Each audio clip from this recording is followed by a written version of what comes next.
Hello, I'm only going to make a few videos tonight. That's because I've been asleep, been awake for about 3 days now.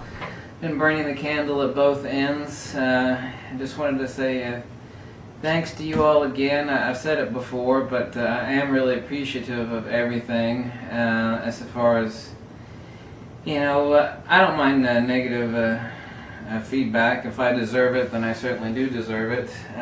You know, I got to be a truth seeker.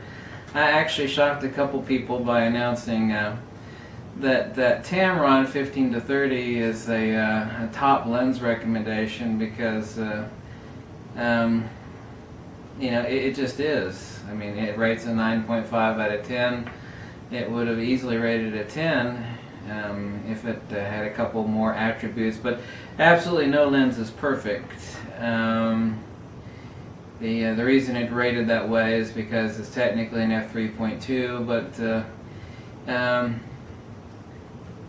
you know, it took a lot and a lot of study on my part, experimentation on my part, to actually finally draw that conclusion. It was not done hastily by any means. I can't recommend that lens, you know, more highly. And the fact that it is a Tamron lens, and like I said, I'm not an Nikon fanboy. I mean, I'm not. I'll shoot whatever is best, and I have to be open to being a perfectly objective, because a lot of people will say, what's the best? And they'll say, well, this is the best. And, well, that doesn't mean a damn thing. I mean, what you shoot and what someone else shoots are two different things. You know, you have to ask what someone's budget is. Are they going to be shooting night scenes, club scenes, landscapes, wedding, portraiture? What is it they're going to be shooting? What's their budget? Are they looking for high ISO performance, low light performance? What is it they're looking for? So I have to ask a barrage of questions. Typically, someone will say, what's the best this for this? What's the best for that? And I have to ask another question to answer the question properly. I mean, I could say, well, this is the best. I mean, that doesn't help anybody, you know. What may be the best for me may not be the best for somebody else, even though it is a best lens in that category. But I am not psychic to know what someone else's category is, so I have to ask those questions. So I have to be perfectly objective and helpful to the point that, you know, I don't want people waste their time and money on lenses and gear as it is, and I don't want to be unhelpful by making you know, off-the-cuff recommendations. If I'm ever guilty of that, then point it out, but I don't want to do that.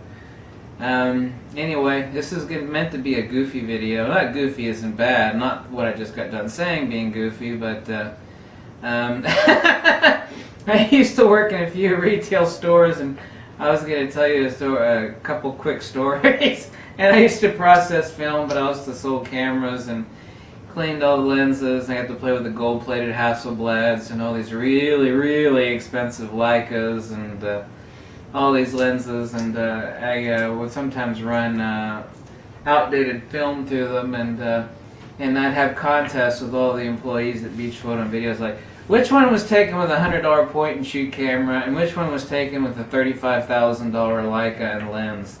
And they'd be like, and I'd print out 5x7 prints, so I'd have that contest, like, which one was taken by the $200 X brand point and shoot, which one was taken by the $40,000 Hasselblad? People would be looking at it going, nah. Of course, they were only 5x7 prints, but 9 times out of 10, they couldn't actually tell the difference. So I always had so much fun with it. It's like $100 camera versus $25,000 camera and lens.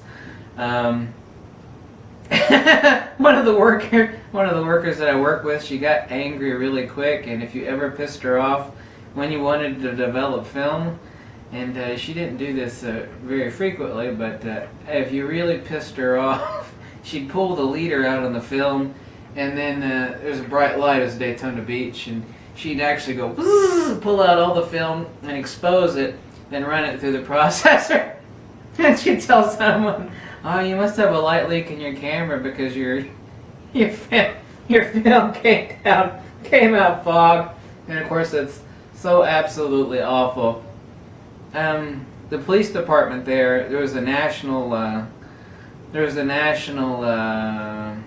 murder it made national news because it was so heinous, but nobody knew how heinous it was. But before the police department got their own lab there, I'd processed the film and I had to make prints, including some larger prints. And oh my God, this murder! You know, people would have clamored to have these pictures. Of course, you know, I had to look at them to process them, but they're so gruesome. I mean, we're talking about the murder was committed up on the second story. Of course, you take pictures of everything.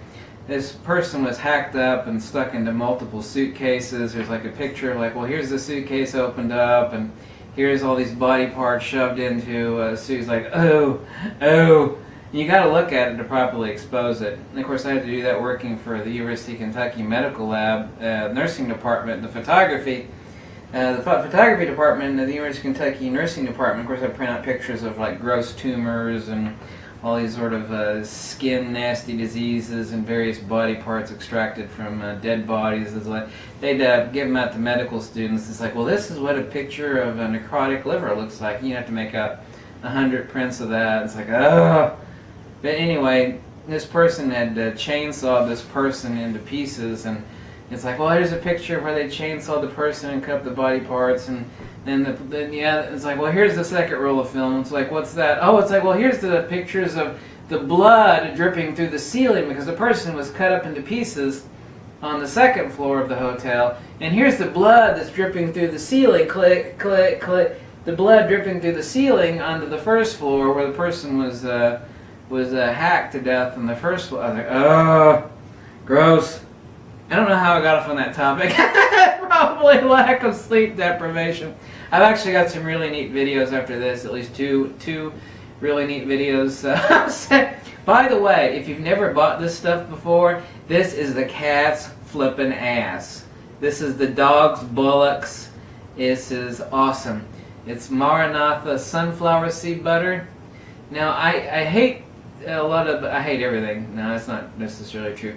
But like if you buy almond butter or sunflower butter, a lot of it is gross because they stick all these freaking additives in it like they do peanut butter. I mean, there's like a sugar. It's like, I don't want that stuff. The actual Native Americans would actually use sunflower butter as nature's best energy kit booster, and what they do is that they let the oil, you can actually see the oil right there, they let it dry out into like a hard ball, kind of like a hard Reese's cup, and they'd eat it. The runners that actually relay messages between tribes, they'd actually keep it in a little pouch and they'd eat it as a super fast energy booster. This stuff from Maranatha, unlike the other crud that people sell, it only has two ingredients, the roasted sunflower seeds and a little bit of sea salt. So it's got no additives or nothing in it.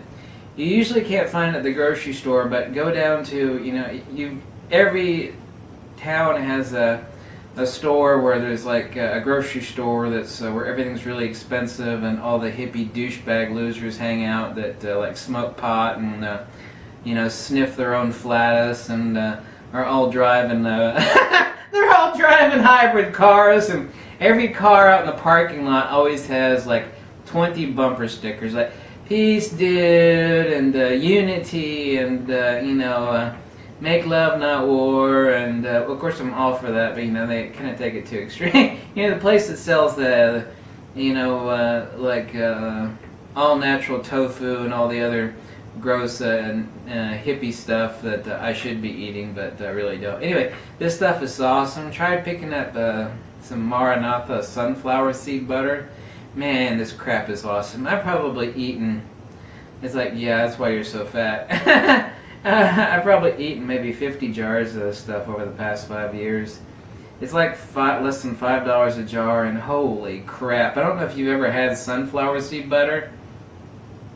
But this is very natural, it's totally good for you. There's nothing in it other than the sunflower seeds and a dab of sea salt.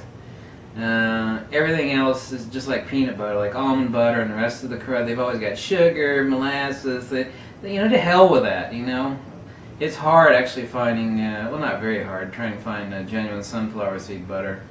Or almond butter, that is. But anyway, buy a jar of this stuff. It's absolutely incredible.